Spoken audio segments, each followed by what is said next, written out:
ಈ ಸಂಭ್ರಮದ ಕಾರ್ಯಕ್ರಮದಲ್ಲಿ ನನಗೆ ಹೆಮ್ಮೆ ಅನಿಸ್ತಾ ಇದೆ. ದೈವಲೀಲೆಯೋ ಕಾಣೆ, ಕರ್ಮ ಜಾಲವೋ ಕಾಣೆ, ಅದು ಬುದ್ಧಿ ಯಾಚಿಗಿನ ಮಾತು. ಯಾರು ಏನೇ ಹೇಳಲಿ, ಪ್ರೀತಿ ಅಂತ ವಸ್ತುವನ್ನು ಭವದಲ್ಲಿ ಕಾಣೆ, ಇದು ಮನಗಂಡ ಮಾತು ಅಂತ ಮಧುರ ಚಂದ್ರು ಒಂದು ಕಡೆಗೆ ಹೇಳ್ತಾರೆ. ಪ್ರೀತಿ ಇಲ್ಲದ ಮೇಲೆ ಹೂವು ಅಳಿತು ಹೇಗೆ, ಮೋಡ ಕಟ್ಟಿತು ಹೇಗೆ, ಹನಿ ಒಡೆದು ಮಳೆ ಇಳಿದು ಈ ಭೂಮಿಗೆ ಹಸಿರು ಮೂಡಿತು ಹೇಗೆ ಅಂತ GS ಗುರುದ್ರಪ್ಪನವರು ಒಂದು ಕಡೆಗೆ ಬರೀತಾರೆ. ಬಹುಶಃ ಆ ಪ್ರೀತಿ ಇವತ್ತು ತಂದು ನನ್ನನ್ನು ಈ ಸನ್ನಿಧಿಗೆ ತಂದು ನಿಲ್ಲಿಸಿದೆ. ಕಾರ್ತಿಕದ ಕತ್ತಲಲ್ಲಿ ಆಕಾಶ ದೀಪವಾಗಿ ಬಂದೆ, ಬಟ್ಟೆ ಕೆಟ್ಟವರಿಗೊಂದು ದೊಂದಿ ದಿಕ್ಕಾಗಿ 8 ಶತಮಾನಗಳ ಹಿಂದೆ. ಅಗ್ನಿ ಖಡ್ಗವನಾಂತವೋ ಅಧ್ಯಾತ್ಮ ಕ್ರಾಂತಿ ವೀರ, ದೇವ ದಯೆಯೊಂದು ಹೇ ಧೀರವತಾರ, ಶ್ರೀ ಬಸವೇಶ್ವರ ಅಂತ ಪ್ರಾರ್ಥನೆ ಮಾಡ್ತಾರಲ್ಲ, ಅಂತಹ ಬಸವ ತಂದೆಯ ಪುರಾಣವನ್ನ 1 ತಿಂಗಳವರೆಗೆ ಸಂಚಾರಿ ಪುರಾಣವನ್ನ ಮಾಡಿ, 1 ತಿಂಗಳವರೆಗೆ ಶ್ರೀಮಠದಲ್ಲಿ ಬಸವ ಪುರಾಣವನ್ನ ಮಾಡಿ, ಅಪ್ಪಗಳ 50 ವರ್ಷದ ಹುಟ್ಟುಹಬ್ಬದ ಸಂಭ್ರಮದ ಜೊತೆಗೆ ಬ್ಯಾಂಕಿನ ಶಾಲೆಯ ಹಲವು ಕಾರ್ಯಕ್ರಮಗಳನ್ನು ಇಟ್ಕೊಂಡು ಬಹಳ ಅದ್ಭುತವಾದ ರೀತಿಯೊಳಗೆ 60 ಲಕ್ಷ ರೂಪಾಯಿಗಳು ಭಕ್ತರು ಕೊಟ್ಟ ಹಣದೊಳಗೆ ನಮ್ಮ ಸಂಸ್ಥೆಯವರು ಎಲ್ಲ ಗುರುಬಳಗ ಕೊಟ್ಟಿರುವಂತಹ 21 ಲಕ್ಷ ರೂಪಾಯಿಗಳ ಕಾಣಿಕೆ, ಇದು ಎಲ್ಲವೂ ಹೇಗೆ ಬಂತು ಅಂತ ಹೇಳಿದ್ರೆ, ಆ ಪ್ರೀತಿ ಅನ್ನುವಂಥ ವಸ್ತು ಜಗದಲ್ಲಿ ಇದ್ರೆ ಸಾಕು, ಇಡೀ ಜಗತ್ತು ನಮ್ಮ ಜೊತೆಗೆ ಇರ್ತದೆ ಅನ್ನೋದಕ್ಕೆ ಸಾಕ್ಷಿ. ಯಾರೋ ನಮ್ಮ ಮನೆಗೆ ಕಲ್ಲು ಹೊಡೆದರೆ ಅವರ ಮನೆಗೆ ಹಣ್ಣು ಹಾಕೋಣ, ಯಾರೋ ನಮ್ಮ ದಾರಿಯಲ್ಲಿ ಮುಳ್ಳು ಚೆಲ್ಲಿದರೆ ಅವರ ಹಾದಿಗೆ ಹೂವು ಹಾಕೋಣ.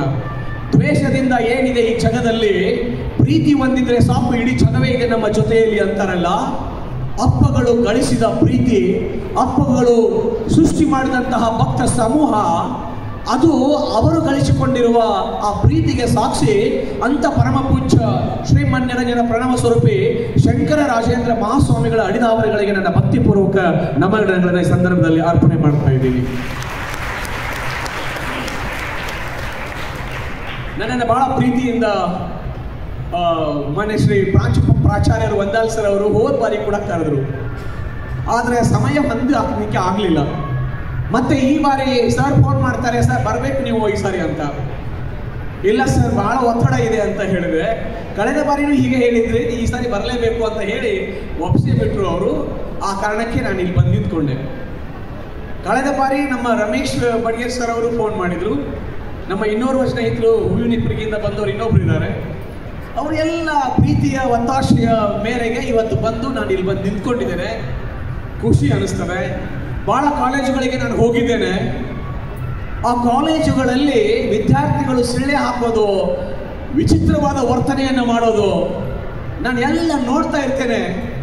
ಆದರೆ ವರ್ಷದಿಂದ ವರ್ಷಕ್ಕೆ ಎತ್ತರಕ್ಕೆ ಬೆಳೀತಾ ಇರುವ ಸಂಗಮೇಶ್ವರ ಪದವಿ ಪೂರ್ವ ಕಾಲೇಜಿನಲ್ಲಿ 7,500 ಮಕ್ಕಳು ಅಧ್ಯಯನ ಮಾಡ್ತಾ ಇದ್ರು ಕೂಡ ಒಂದಿಷ್ಟು ಕಾರ್ಯಕ್ರಮದ ಏಕತಾನತೆಯಿಂದ ಬೇಸರಗೊಂಡು ಮಾತನಾಡಿದರೆ ಹೊರತು ಅವರು ಅವಿಧೇಯವಾಗಿ ನಡೆದುಕೊಳ್ಳಲಿಲ್ಲ ಅಂತ ಹೇಳಿದ್ರೆ, ಈ ಸಂಸ್ಥೆ ಕೊಟ್ಟಿರುವ ಸಂಸ್ಕಾರ ಇದಕ್ಕೆ ಸಾಕ್ಷಿ. ಅದಕ್ಕೆ ನೀವುಗಳೆಲ್ಲ ಸಾಕ್ಷಿ ನಾನು ಹೇಳ್ತೇನೆ.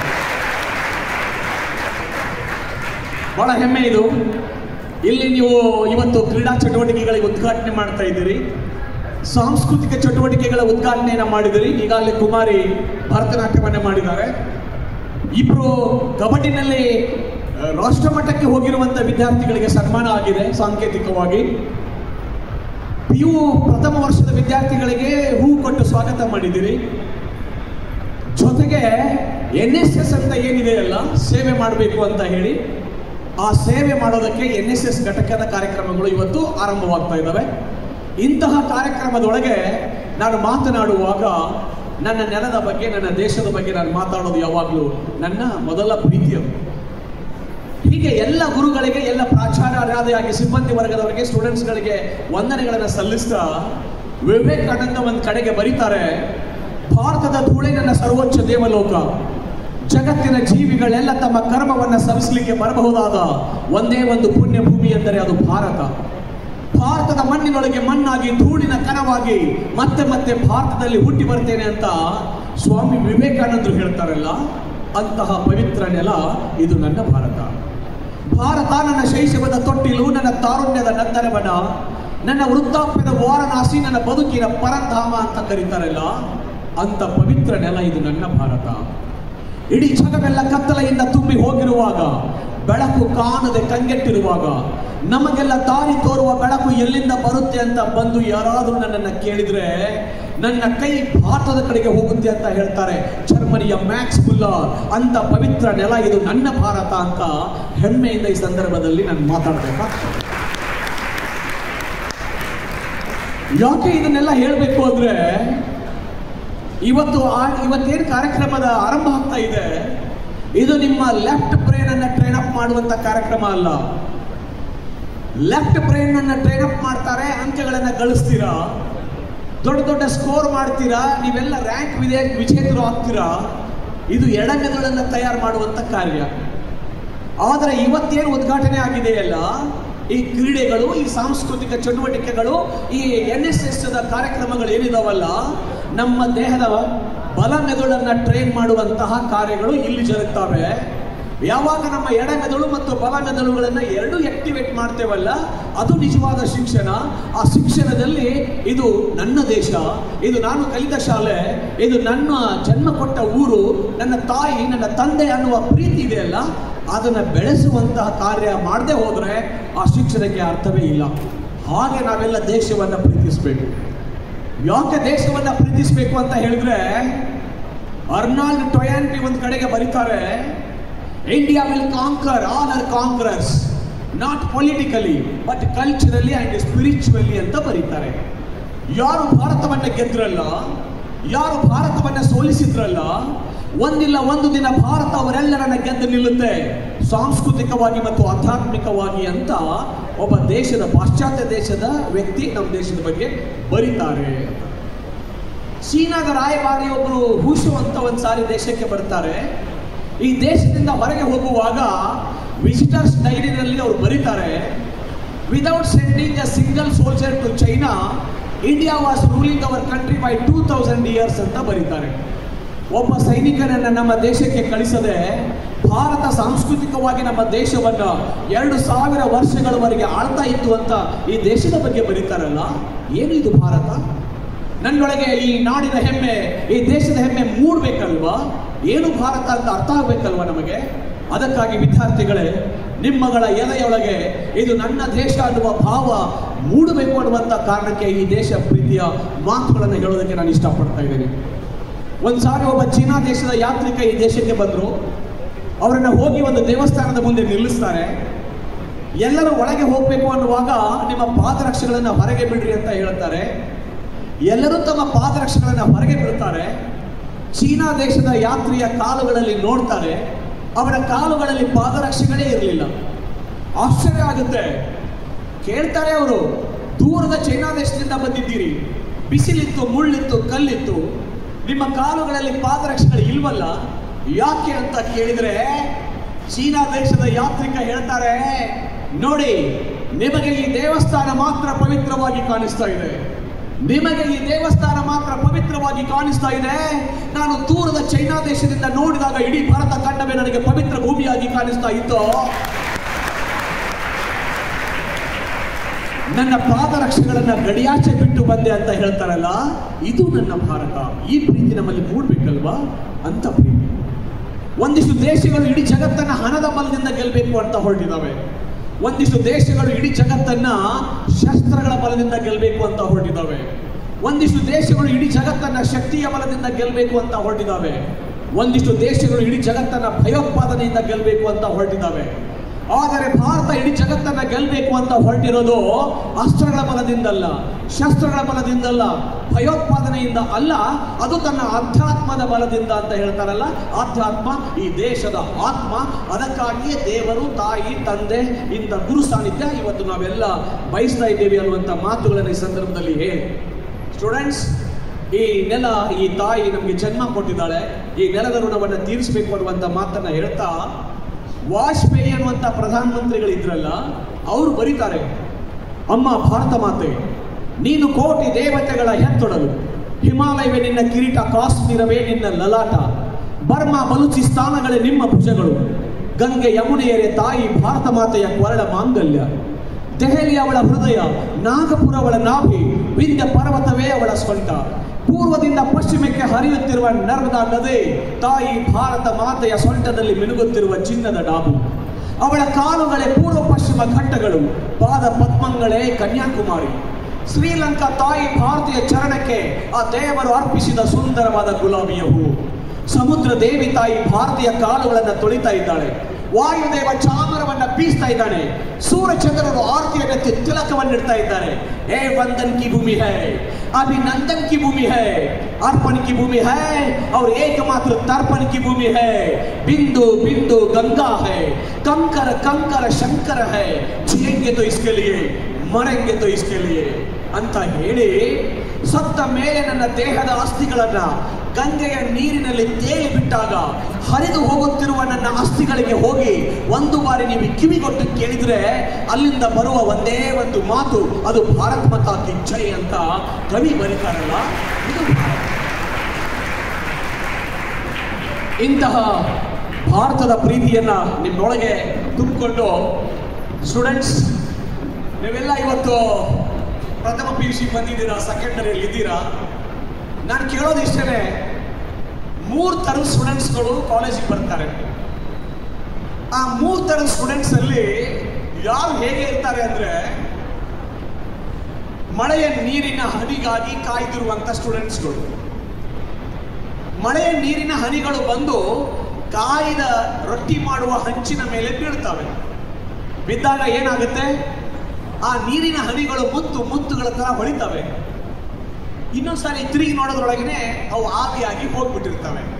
ಇದು ಒಂದು ತರದ ಸ್ಟೂಡೆಂಟ್ಸ್. ಎರಡನೇ ಕೆಟಗರಿ ಸ್ಟೂಡೆಂಟ್ಸ್ ಯಾರು ಅಂದ್ರೆ, ಆ ಮಳೆಯ ನೀರಿನ ಹನಿಗಳು ಕಮಲದ ಎಲೆಯ ಮೇಲೆ ಬೀಳ್ತವೆ. ಆ ಎಲೆಯ ಮೇಲೆ ಬಿದ್ದ ನೀರಿನ ಹನಿಯಲ್ಲಿ ಸೂರ್ಯನ ಕಿರಣಗಳು ಪಾಸ್ ಆಗ್ತವೆ. ಆ ಸೂರ್ಯನ ಕಿರಣಗಳು ಆ ಹನಿಯ ಮೂಲಕ ಹಾದು ಹೋದಾಗ ಆ ನೀರಿನ ಹನಿ ಮುತ್ತಿನ ತರ ಪಳ ಪಳ ಪಳ ಪಳ ಹೊಳಿತದೆ. ಮಧ್ಯಾಹ್ನ 12 ಗಂಟೆ ಆಗುತ್ತೆ, ಬಿಸಿಲಾಗುತ್ತೆ, ಆ ನೀರಿನ ಹನಿ ಕೂಡ ಆವಿ ಆಗುತ್ತೆ. ಅದು ಕೂಡ ಶಾಶ್ವತ ಮುತ್ತ ಆಗ್ಲೇ ಇಲ್ಲ. ಮೂರನೇ ತರದ ಸ್ಟೂಡೆಂಟ್ಸ್ ಇದ್ದಾರೆ. ಹೇಗೆ ಸಮುದ್ರದ ದಂಡೆಯಲ್ಲಿ ಕಪ್ಪೆ ಚಿಪ್ಪತ್ತು ಬಾಯಿ ತೆರೆದು ಯಾವತ್ತು ಸ್ವಾತಿಯ ಮಳೆಯ ನೀರಿನ ಹನಿ ಬಂದು ನನ್ನ ಬಾಯಿಯೊಳಗೆ ಬೀಳ್ತದೆಯೋ ಅಂತ ಕಾಯ್ದಿರುವಂತಹ ಮೂರನೇ ಕ್ಯಾಟಗರಿಯ ಸ್ಟೂಡೆಂಟ್ಸ್ಗಳು. ಜಸ್ಸಿ ಒಂದು ಜನ ಬರ್ತಾರೆ, ಹುಡುಗರು ಒಳ್ಳೆ ಎಂಜಾಯ್ ಮಾಡ್ತಾರೆ, ಖುಷಿ ಪಡ್ತಾರೆ, ಆರಂಭದಲ್ಲಿ ಉತ್ಸಾಹದಿಂದ ಬರ್ತಾರೆ. ಅವರ ಡ್ರೆಸ್ಸು, ಅವರ ಬೈಕ್ಗಳು, ಅವರ ಆಟ ಚೆಲ್ಲಾಟಗಳು ಅವ್ರು ನೋಡಿದಾಗ ಅನಿಸುತ್ತೆ ಏನ್ ತರ ಮಿಂಚ್ತಾ ಇದ್ದಾರೆ ಇವರು ಅಂತ ಅನಿಸುತ್ತೆ. ಆದರೆ ಅವರ ಮಿಂಚೋದೆಲ್ಲ ಕೇವಲ 2-3 ತಿಂಗಳ ಕಾಲ ಮಿಂಚ್ತಾರೆ, ಮರೆಯಾಗಿ ಹೋಗ್ತಾರೆ. ಇವರು ಒಂದು ಕ್ಯಾಟಗರಿ ಸ್ಟೂಡೆಂಟ್ಸ್ಗಳು. ಕೆಲವೊಂದಿಷ್ಟು ಜನ ಓದ್ಬೇಕು ಅಂತ ಬರ್ತಾರೆ, 6 ತಿಂಗಳವರೆಗೆ ಭಾರಿ ಓದ್ತಾರೆ. ಏನು ಓದಿ ನಾನೇನು ಸಾಧನೆ ಮಾಡಬೇಕು, ಅಪ್ಪ ಅಮ್ಮನ ಪ್ರೀತಿಯನ್ನ ಗಳಿಸ್ಕೋಬೇಕು ಅಂತ ಹೇಳಿ ಓದೋದಕ್ಕೆ ಶುರು ಮಾಡ್ತಾರೆ. 6 ತಿಂಗಳಾದ್ಮೇಲೆ ಅವ್ರಿಗೆ ಅನಿಸುತ್ತೆ ಯಾರು ಓದಿ ಏನು ದೊಡ್ಡವರಾಗ್ಯಾರ, ಏನು ಓದಿ ಏನು ಮಾಡೋದು ಅಂತ ಹೇಳಿ ಅವ್ರಿಗೆ ಅನಿಸುತ್ತೆ. 6 ತಿಂಗಳಕ್ಕೆ ಅವ್ರೇನಂತಾರೆ, 6 ತಿಂಗಳ ತನಕ ಮೂತಿನ ಹೊಡಿತಾರ, 6 ತಿಂಗಳಾದ್ಮೇಲೆ ಅವರು ವ್ಯಾನಿಷ್ ಆಗ್ತಾರೆ. ಥರ್ಡ್ ಕ್ಯಾಟಗರಿ ಸ್ಟೂಡೆಂಟ್ಸ್ ಇದಾರಲ್ಲ, ಯಾವತ್ತು ಯಾವ ಗುರುಗಳು ಬಂದು ಜ್ಞಾನದ ಅಮೃತವನ್ನು ನಮಗೆ ಉಳಿಸ್ತಾರೋ, ಯಾವತ್ತು ಸ್ವಾತಿಯ ಮಳೆಯ ನೀರಿನ ಹನಿಗಳು, ಜ್ಞಾನದ ಹನಿಗಳು ಬಂದು ನನ್ನ ಬಾಯೊಳಗೆ ಬೀಳ್ತವೆಯೋ ಅಂತ ಕಾಯ್ದುಕೊಂಡು ಕುಳಿತುಕೊಂಡು ಆ ಮುತ್ತಿನ ನೀರಿನ ಹನಿಗಳು ಬಾಯೊಳಗೆ ಬಿದ್ದಾಗ ಆ ಮಳೆಯ ನೀರಿನ ಹನಿಗಳನ್ನ ಶಾಶ್ವತ ಮುತ್ತುಗಳನ್ನಾಗಿ ಪರಿವರ್ತಿಸ್ತದೆ. ಹೇಗೆ ಕಪ್ಪೆ ಚಿಪ್ಪು, ಆ ತರ ಕಪ್ಪೆ ಚಿಪ್ಪಿನಂತೆ ಬಾಯಿ ತೆರೆದು ನಿಂತಿರುವ ಸ್ವಾತಿಯ ಮಳೆಯ ನೀರಿನ ಹನಿಗಾಗಿ ಕಾತರಿಸ್ತಾ ಇರುವ, ಜ್ಞಾನಕ್ಕಾಗಿ ಹಂಬಲಿಸ್ತಾ ಇರುವಂತ ಸ್ಟೂಡೆಂಟ್ಸ್ ಇದ್ದಾರೆ. ಇವರು ಶಾಶ್ವತ ಮುತ್ತುಗಳಾಗ್ತಾರೆ, ನಾಡಿನ ತುಂಬೆಲ್ಲ ಹೆಸರು ಗಳಿಸ್ತಾರೆ, ಇವರು ನಕ್ಷತ್ರಗಳಾಗಿ ಮಿಂಚುತ್ತಾರೆ. ಅದು third category students. My question now students to you all, how many of you ಯಾರು ಇದರೊಳಗೆ ಒಂದನೇ ಕ್ಯಾಟಗರಿ ಒಳಗೆ ಬರ್ತಾ ಇದ್ದೀರಾ, ಯಾರು ಎರಡನೇ ಕ್ಯಾಟಗರಿ ಬರ್ತೀರಾ, ಯಾರು ಮೂರನೇ ಕ್ಯಾಟಗರಿಗೆ ಬರ್ತೀರಾ? It's all left to you students. ಮಿಂಚಬೇಕಾ, ಮೆರಿಬೇಕಾ, ಮೆರಿತಾ ಇರಿ. ಅಪ್ಪ ಅಮ್ಮನಿಗೆ ಹೋಗಿ ನನಗೆ KTM ಬೈಕೇ ಬೇಕು, ನನಗೆ ಒಳ್ಳೆ ಕ್ವಾಲಿಟಿ ಮೊಬೈಲ್ ಬೇಕು, ನಾನು ಕಾಲೇಜ್ ಸ್ಟೂಡೆಂಟ್ ಆಗಿದ್ದೀನಿ ಅಂತ ಹೇಳಿ KTM ಬೈಕನ್ನು ತಗೊಂಡು ರೈಸ್ ಮಾಡಿಕೊಂಡು ಹೀರೋ ತರ ನಾಟಕ ಮಾಡಿಕೊಂಡು ಮೊಬೈಲ್ ಅಲ್ಲಿ ಮುಳುಗಿ ಚಾಟ್ ಮಾಡ್ತಾ ಬದುಕನ್ನೇ ಹಾಳು ಮಾಡಿಕೊಡುವಂತಹ ಸ್ಟೂಡೆಂಟ್ಸ್ಗಳನ್ನ ಇವತ್ತು ನಾನು ನೋಡ್ತಾ ಇದ್ದೀನಿ. ಆಶ್ಚರ್ಯ ಆಗುತ್ತೆ, ನೋವಾಗುತ್ತೆ. ಸ್ಟೂಡೆಂಟ್ಸ್, ಜೀವನದಲ್ಲಿ ಸಾಧನೆ ಇಲ್ಲದೆ ಸತ್ತರೆ ಸಾವಿಗೆ ಅವಮಾನ, ಆದರ್ಶಗಳಿಲ್ಲದೆ ಬದುಕಿದರೆ ಬದುಕಿಗೆ ಅವಮಾನ ಅಂತ ಹೇಳ್ತಾರೆ. ನನಗೆ ನೋವಾಗುತ್ತೆ. ಕಾಲೇಜ್ ಸ್ಟೂಡೆಂಟ್ಸ್ಗಳು ಬೈಕ್ ತಗೊಂಡು ಬರ್ತಾರೆ, ಅಲ್ಲಿ ಗಾರ್ಡನ್ ಇದೆ ನಮ್ಮ ತಾಳಿಕೋಟೆನಲ್ಲಿ. ಆ ಗಾರ್ಡನ್ಗೆ ನಾವೆಲ್ಲ ಗಿಡ ಮರಗಳನ್ನು ಹಚ್ಚಿದ್ದೇವೆ. ಅಲ್ಲಿ ಗೇಟ್ ಬಾಗಿಲು ಹಾಕಿರ್ತೇವೆ. ನೇರವಾಗಿ ಬೈಕ್ ತಗೊಂಡ್ಬಂದು ಆ ಗೇಟಿಗೆ ನುಗ್ಗಿಸ್ತಾರೆ. ಗೇಟ್ ಓಪನ್ ಆಗುತ್ತೆ. ಅಲ್ಲಿ ಹಾಕಿರುವಂತ ಬೆಂಚುಗಳನ್ನ ಒಂದಿಗೆ ಜೋಡಿಸ್ಕೋತಾರೆ. ಮೊಬೈಲ್ ತಗೊಂಡು ಬಿಟ್ಟು ಪಬ್ಜಿ ಆಡೋದಕ್ಕೆ ಶುರು ಮಾಡ್ತಾರೆ. ಯಾವ ಅಪ್ಪ ಅಮ್ಮ ನನ್ನ ಮಗ ನನ್ನ ಸಮಾಜಕ್ಕೆ ಒಂದು ಆದರ್ಶ ಆಗ್ತಾನೆ, ನನ್ನ ಕುಟುಂಬದ ನೋವನ್ನೆಲ್ಲ ಆತ ಮರೆಸ್ತಾನೆ, ತಂದೆ ತಾಯಿಗಳ ಋಣವನ್ನು ತೀರಿಸ್ತಾನೆ, ನನ್ನ ಕುಟುಂಬದ ಕೀರ್ತಿಯನ್ನು ಮುಗಿಲೆತ್ತರಕ್ಕೆ ಏರಿಸ್ತಾನೆ ಅಂತ ಹೇಳಿ ಹಂಬಲದಿಂದ ಮಗ ಕಾಲೇಜಿಗೆ ಹೋಗಿ ಬರ್ತೀಯೇನೋ ಅಂತ ಕೇಳ್ತಾರೆ.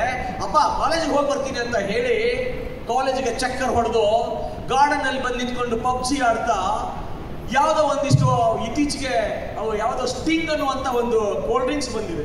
ಆ ಸ್ಟಿಂಗ್ ಕುಡಿಯೋದೊಂದು ಪ್ಯಾಷನ್ ಆಗಿದೆ. ಆಕೆ ಕುಡಿತಾ ಆದರ್ಶಗಳು ಇಲ್ಲದೆ ಹಾಳಾಗಿ ಹೋಗುವಂತ ಸ್ಟೂಡೆಂಟ್ಸ್ ಕಡೆ ಒಂದು ಸಾರಿ ಯೋಚನೆ ಮಾಡಿ. ಅಪ್ಪ ಅಮ್ಮ ಎಷ್ಟು ಕನಸುಗಳನ್ನು ಕಾಣ್ತಾ ಇದ್ದಾರೆ, ನಾನೇನ್ ಮಾಡಬೇಕಾಗಿದೆ ಯೋಚನೆ ಮಾಡಿ. ಅದಕ್ಕೆ ಹೇಳ್ತದೆ ಮೊಬೈಲ್ ಹೇಳುತ್ತೆ, ನಿಮ್ಗೆ ಗೊತ್ತಿದೆ, ಒಂದು ಬಾರಿ ನೀವು ನನ್ನನ್ನು ತಲೆ ತಗ್ಗಿಸಿ ನೋಡಿ, ಜೀವನದಲ್ಲಿ ಮುಂದೆಂದು ತಲೆ ಎತ್ತದ ಹಾಗೆ ನಾನು ಮಾಡ್ತೇನೆ ಅಂತ ಮೊಬೈಲ್ ಹೇಳುತ್ತೆ. ಪುಸ್ತಕ ಹೇಳ್ತದೆ, ನೀವು ಒಂದು ಸಾರಿ ನನ್ನನ್ನು ತಲೆ ತಗ್ಗಿಸಿ ಓದಿ, ಯಾರ ಮುಂದೆಯೂ ತಲೆ ತಗ್ಗದ ಹಾಗೆ ನಾನು ಮಾಡ್ತೇನೆ ಅಂತ ಪುಸ್ತಕ ಹೇಳ್ತದೆ. ತಲೆ ತಗ್ಗಿಸುವ ಹಾಗೆ ಮಾಡುವ ಮೊಬೈಲ್ ಮುಖ್ಯನಾ, ತಲೆ ಎತ್ತಿ ನಿಲ್ಲುವ ಹಾಗೆ ಮಾಡುವ ಪುಸ್ತಕ ಬೇಕಾ ನಿಮಗೆ? ನಿಮಗೆ ಬಿಟ್ಟಿರೋದು. ಸ್ಟೂಡೆಂಟ್ಸ್ ಯೋಚನೆ ಮಾಡಿ. ಜಗತ್ತು ಇನ್ನು ಸಾಕಷ್ಟಿದೆ, ಆದರೆ ನೀವೇನಾದರೂ ಸಾಧನೆ ಮಾಡುವ ಮುನ್ನವೇ ಸತ್ತು ಹೋಗಬಾರ್ದಲ್ಲ. ಈ ಭೂಮಿಯ ಮೇಲೆ ಹುಟ್ಟಿ ಬಂದ ಮೇಲೆ ನಿನ್ನ ಹೆಜ್ಜೆಯ ಗುರುತುಗಳನ್ನ ನೀನು ಮೂಡಿಸದೆ ಹೋದ್ರೆ ಅಲ್ಲಿರುವ ಕಲ್ಲು ಬಂಡೆಗಳಿಗೂ ಮರ ಗಿಡಗಳಿಗೂ ನಿನಗೂ ಏನು ವ್ಯತ್ಯಾಸ ಅಂತ ವಿವೇಕಾನಂದ ಕೇಳ್ತಾರೆ. ಇಲ್ಲಿ ಬಂದಿದ್ದೀರಾ, ನಿಮ್ಮ ಸಾಧನೆಯ ಹೆಜ್ಜೆಯ ಗುರುತುಗಳನ್ನ ಬಿಟ್ಟು ಹೋಗ್ಬೇಕಲ್ವಾ? ಆ ದಿಶೆಯೊಳಗೆ ಒಂದು ಸಾರಿ ಚಿಂತನೆ ಮಾಡಿ ಸ್ಟೂಡೆಂಟ್ಸ್. ನೀವೆಲ್ಲ 3ನೇ ಕ್ಯಾಟಗರಿ ಸ್ಟೂಡೆಂಟ್ಸ್ ಆಗ್ಬೇಕು ಅಂತ ನನ್ನ ಆಸೆ. ಸ್ವಾತಿಯ ಮಳೆಯ ನೀರಿನಿಗೆ ಹಾಗೆ ಕಾದಿರುವಂತ ಕಪ್ಪೆ ಚಿಪ್ಪಿದೆಯಲ್ಲ, ಶಾಶ್ವತ ಮುತ್ತು ಆಗುತ್ತಲ್ಲ, ಶಾಶ್ವತ ಮುತ್ತುಗಳು ನೀವು ಆಗ್ಬೇಕು. ಸಮಾಜ ನಿಮ್ಮ ಬಗ್ಗೆ ಪ್ರೌಡ್ ಫೀಲ್ ಆಗ್ಬೇಕು. ಅಪ್ಪ ಅಮ್ಮನಿಗೆ ನಾ ಎಂತ ಮಗನಿಗೆ ಜನ್ಮ ಕೊಟ್ಟೆ, ಎಂತ ಮಗಳಿಗೆ ಜನ್ಮ ಕೊಟ್ಟೆ ಅಂತ ಖುಷಿ ಪಡಬೇಕು. ಹಾಗೆ ಪ್ರೌಡ್ ಫೀಲ್ ಮಾಡ್ಬೇಕಲ್ವಾ ನೀವು? ಯೋಚನೆ ಮಾಡಿ ಸ್ಟೂಡೆಂಟ್ಸ್, ಯಾವುದು ಮುಖ್ಯ ಇವತ್ತಿನ ಸ್ಟೂಡೆಂಟ್ ಲೈಫಲ್ಲಿ ಅಂತ. ಒಂದು ಮೊಬೈಲ್ ನಿಮ್ಮ ಬದುಕನ್ನು ಹಾಳು ಮಾಡ್ತಾ ಇದೆ.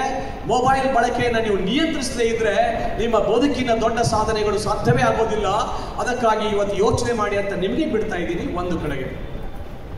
ಇನ್ನ ಈ ಕಡೆ ಬಂದ್ರೆ ನೋವಾಗುತ್ತೆ. ಹೆಣ್ಮಕ್ಳು ಇವತ್ತು ನೋಡ್ತಾ ಇದ್ರೆ ಎಷ್ಟು ಅದ್ಭುತವಾದ ಶಕ್ತಿ ಇದೆ ಹೆಣ್ಮಕ್ಳಲ್ಲಿ ಅಲ್ವಾ?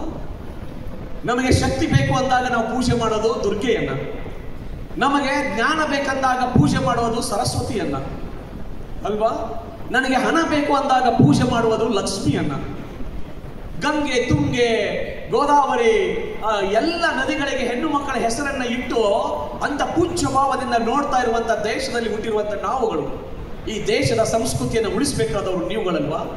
ನೋವಾಗುತ್ತೆ. ಒಂದ್ಸಾರಿ ಮೊನ್ನೆ ಒಂದು ಹುಡುಗಿ ಅವತ್ತು ಟೆಲಿಫೋನ್ ಬೂತಲ್ಲಿ ಕಾಯಿನ್ ಹಾಕಿ ಮಾತಾಡುವಂಥದ್ದಿತ್ತಲ್ಲ ಅಂತ ಸಂದರ್ಭ ಅದು. ಆ ಹುಡುಗಿ ಒಳಗೆ ಹೋಗಿದ್ದಾಳೆ. ಅಲ್ಲಿ ಹೊರಗಡೆಗೆ ಅವ್ರ ತಂದೆಗೆ ಪರಿಚಯದ ಒಬ್ಬ ಪೊಲೀಸ್ ಆಫೀಸರ್ ನಿಂತ್ಕೊಂಡಿದ್ದಾರೆ. ಹುಡುಗಿ ಫೋನ್ ಮಾಡ್ತಾ ಇದೆ, ಅಳ್ತಾ ಇದೆ ಅಂತ. ಫೋನ್ ಮಾಡ್ತಾ ಇದೆ, ಫೋನ್ನಲ್ಲಿ ಅಳ್ತಾ ಇದೆ, ಕಣ್ಣೀರು ಸುರಿಸ್ತಾ ಇದ್ದಾಳೆ. ಇಲ್ಲ, ನೀನು ಸಿಗದೆ ಇದ್ರೆ ನಾನು ಬದುಕೋದಕ್ಕೆ ಆಗೋದಿಲ್ಲ, ನೀನು ನನಗೆ ಬೇಕು ಅಂತ ಹೇಳಿ ಅಳ್ತಾ ಇದ್ದಾಳೆ ಹುಡುಗಿ. ಎಷ್ಟು ಅರ್ಧ ಗಂಟೆ ಮಾತಾಡ್ತಾರೆ. ಅರ್ಧ ಗಂಟೆ ಮಾತಾಡಿದ ಮೇಲೆ ಆ ಹುಡುಗಿ ಅಳ್ತಾ ಅಳ್ತಾ ಆ ಬೂತಿಂದ ಹೊರಗೆ ಬರ್ತಾಳೆ. ಅಲ್ಲಿರುವ ಪೊಲೀಸ್ ಆಫೀಸರ್ ನೋಡಿದಾಗ ಆಶ್ಚರ್ಯ ಆಗುತ್ತೆ, ಯಾಕಂದ್ರೆ ಅವ್ರ ತಂದೆಗೆ ಪರಿಚಯ ಇರ್ತಾರೆ. ಅವ್ರು ಕರೀತಾರೆ, ಬಾ ಮಗಳೇ, ಯಾಕೆ ಅಳ್ತಾ ಇದೀಯ ನೀನು ಅಂತ. ಅದು ಏನೋ ಹೇಳ್ತಾ ಇದೆಯಲ್ಲ ನೀನು, ಆ ಹುಡುಗ ಸಿಗದೆ ಇದ್ರೆ ನಾನು ಆತ್ಮಹತ್ಯೆ ಮಾಡ್ಕೊಳ್ತೀನಿ, ಸತ್ತೋಗ್ತೀನಿ ಅಂತ ಹೇಳ್ತಾ ಇದೆಯಲ್ಲಮ್ಮ. ಆ ಹುಡುಗ ನಿನಗೆ ಎಷ್ಟು ಪರಿಚಯ, ಎಷ್ಟು ವರ್ಷದಿಂದ ಪರಿಚಯ ಇದ್ದಾನೆ ಅಂತ ಕೇಳ್ತಾನೆ. ಅವ್ನು ನನಗೆ 3 ತಿಂಗಳಿಂದ ಪರಿಚಯ ಇದ್ದಾನೆ ಅಂತ. ಅವಾಗ ಅವ್ರು ಹೇಳ್ತಾರಲ್ಲಮ್ಮ, 3 ತಿಂಗಳಿಂದ ಪರಿಚಯ ಇರುವಂತ ಈ ಹುಡುಗನನ್ನ ಬಿಟ್ಟಿರೋದಕ್ಕೆ ಆಗೋದಿಲ್ಲ, ನೀನು ಸಿಗದೇ ಇದ್ರೆ ಸಾಯ್ತೀನಿ ಅಂತ ಹೇಳ್ತಾ ಇದೆಯಲ್ಲಮ್ಮ ನೀನು. ನಿನ್ನನ್ನ 16 ವರ್ಷಗಳವರೆಗೆ ನಿನಗೆ ತುತ್ತನ್ನ ನೀಡಿ ನಿನ್ನನ್ನ ಹೆತ್ತು ಹೊತ್ತು ಸಾಕಿ ಸಲುಹಿ ಇಷ್ಟು ದೊಡ್ಡ ಮಗಳನ್ನಾಗಿ ಮಾಡಿದಾಳೆ. 15 ವರ್ಷದಿಂದ ನಿನ್ನನ್ನ ಕಾಯ್ತಾ ಇರುವಂತ ತಂದೆ ತಾಯಿಗಳಿಗೆ ನೀನ್ ಕಾಣದೆ ಹೋದ್ರೆ ಎಷ್ಟು ನೋವಾಗುತ್ತೆ. ಒಂದ್ಸರಿ ಯೋಚನೆ ಮಾಡಿದೀಯ ಮಗಳೇ? ನಿನಗೆ 3 ತಿಂಗಳ ಹಿಂದೆ ಪರಿಚಯ ಆದಂತ ಇವನಿಗಾಗಿ ನೀನು ಸಾಯೋದಕ್ಕೆ ಸಿದ್ಧ ಆಗಿದೆಯಾ? ಆದ್ರೆ 16 ವರ್ಷಗಳಿಂದ ನಿನ್ನ ಸಾಕ್ತಾ ಇರುವಂತ, ಪ್ರೀತಿಯನ್ನು ಕೊಟ್ಟು ಬೆಳೆಸ್ತಾ ಇರುವಂತಹ ಆ ತಂದೆ ತಾಯಿಗಳನ್ನು ಒಂದು ಸಾರಿ ಯೋಚನೆ ಮಾಡಿದೀಯಾ ಮಗಳೇ ನೀನು? ಅವ್ರನ್ನ ಬಿಟ್ಟಿರದೇ ಇದ್ರೆ ನಿನಗೆ ಬದುಕಕ್ಕಾಗುತ್ತಾ ಮಗಳೇ? ಯೋಚನೆ ಮಾಡುವಂತ ಆಫೀಸರ್ ಹೇಳ್ತಾರೆ. ಆ ಹುಡುಗಿ ಕಣ್ಣೀರು ಸುರಿಸ್ಕೊಂಡು ಹೋಗ್ತಾಳೆ. ಸಂಜೆ ಮನೆಯಿಂದ ಅವನಿಗೆ ಫೋನ್ ಮಾಡ್ತಾಳೆ ಆಫೀಸರ್ಗೆ, ಸರ್ ದಯವಿಟ್ಟು ನನ್ನನ್ನು ಕ್ಷಮಿಸಿ ಬಿಡಿ, ನಾನು ತಪ್ಪು ಮಾಡ್ತಾ ಇದ್ದೆ, ನಾನು ಕೆಟ್ಟ ದಾರಿಯಲ್ಲಿ ಹೋಗ್ತಾ ಇದ್ದೆ, ನಾನು ಇನ್ನು ಯಾವತ್ತೂ ಹೋಗೋದಿಲ್ಲ ಅಂತ ಹೇಳಿ ಅವತ್ತು ಆ ಹುಡುಗಿ ಆ ಆಫೀಸರ್ಗೆ ಫೋನ್ ಮಾಡಿ ಹೇಳ್ತಾಳೆ. ಆಕೆ ಬದಲಾಗ್ತಾಳೆ. ನನ್ನ ಇಷ್ಟನೇ ಯೋಚನೆ, ಏನು ದೊಡ್ಡದದು? ಯಾವುದೋ ಹುಡುಗ ಯಾವ ಜೊತೆ ಮಾತಾಡಿದೆ, ಏನು ದೊಡ್ಡದು, ಏನು ದೊಡ್ಡ ಎವರೆಸ್ಟ್ ಶಿಖರವನ್ನ ಏರದಂತೆ ನಾವು ಯೋಚನೆ ಮಾಡಿ. ಏನು ಅಲ್ಲ ಇದು ಸಾಧನೆ ಅಲ್ಲ. ಯಾವುದು ಸಾಧನೆ ಅಂತ ಹೇಳಿದ್ರೆ, ಎಂತ ಮಕ್ಕಳು ನೀವು ಆಗ್ಬೇಕು ಅಂತ ಕೇಳಿದ್ರೆ, ಒಂದು ಹುಡುಗ ಬರ್ತಾನೆ, ಅಪ್ಪನಿಗೆ ಕೇಳ್ತಾನೆ, ಅಪ್ಪ ನಾನು IAS ಮಾಡ್ಬೇಕಾಗಿದೆ, ನನಗೆ ಪುಸ್ತಕ ತಗೋಬೇಕು, ಒಂದಿಷ್ಟು ಹಣ ಕೊಡ್ತೀಯಾ ಅಪ್ಪ ಅಂತ ಅಪ್ಪನಿಗೆ ಕೇಳ್ತಾನೆ ಹುಡುಗ. ಆಗ ಅಪ್ಪ ಹೇಳ್ತಾನೆ, ಮಗ ನಾನು ದುಡಿಯೋದೇ ನಿನಗಾಗಿ ಅಲ್ವಾ, ನಾನು ಬದುಕೋದೇ ನಿನಗಾಗಿ ಮಗ, ತಗೋ. ನಾನು ಈ ಸೈಕಲ್ ರಿಕ್ಷಾನ ಹೀಗೆ ಪೈಡಲ್ ತುಳಿದು ಈ ಕಾಸಿಗೆ ಬಂದ ಪ್ರವಾಸಿಗರಿದ್ರಲ್ಲ ಅವರೆಲ್ಲರನ್ನ ಈ ನನ್ನ ಸೈಕಲ್ ಮೇಲೆ ಕೂಡಿಸ್ಕೊಂಡು ನಾನು ಬಿಸಿಲಲ್ಲಿ ಬೆವರು ಸುರಿಸ್ಕೊಂಡು ಈ ಪೈಡಲ್ ಹಾಕೊಂಡು 5,000 ರೂಪಾಯಿ ಗಳಿಸಿದ್ದೀನಿ ಮಗ, ತಗೋ ಇದನ್ನ, ನಿನಗೆ ಇದು ಅಂತ ಹೇಳಿ 5,000 ರೂಪಾಯಿಗಳನ್ನ ಕೊಡ್ತಾರೆ. 5,000 ರೂಪಾಯಿಗಳನ್ನ ತೆಗೆದುಕೊಂಡ ಹುಡುಗ ಯಾವುದೇ IAS ಕೋಚಿಂಗ್ ಸೆಂಟರ್ಗೆ ಹೋಗದೆ ಮಾತ್ರ ಪುಸ್ತಕಗಳನ್ನು ತೆಗೆದುಕೊಂಡು ಓದ್ತಾನೆ. ಪುಸ್ತಕಗಳು ಹೇಳಿದ್ದವಲ್ಲ, ಒಂದು ಸಾರಿ ನೀನು ತಲೆ ತಗ್ಗಿಸಿ ಓದು, ಯಾರ ಮುಂದೆಯೂ ತಲೆ ಬಗ್ಗದ ಹಾಗೆ ಮಾಡ್ತೇನೆ ಅಂತ ಹೇಳ್ತಲ್ಲ ಪುಸ್ತಕ, ಅವನಲ್ಲಿ ಅದ್ಭುತವಾದ ಶಕ್ತಿಯನ್ನು ತುಂಬುತ್ತದೆ. ಆತ IAS ಪರೀಕ್ಷೆಯನ್ನು ಪಾಸ್ ಆಗ್ತಾನೆ, DC ಆಗಿ ಸೆಲೆಕ್ಟ್ ಆಗ್ತಾರೆ. DC ಆಗಿ ಆಯ್ಕೆ ಆದ ತಕ್ಷಣವೇ ತನ್ನ ಊರಿಗೆ ಬರ್ತಾನೆ, ಮನೆ ಮುಂದೆ ಹೋಗಿ ನಿಂತ್ಕೋತಾನೆ. ಅಪ್ಪ ಬಾ ಹೊರಗೆ ನೀನು ಅಂತ ಕರೀತಾನೆ.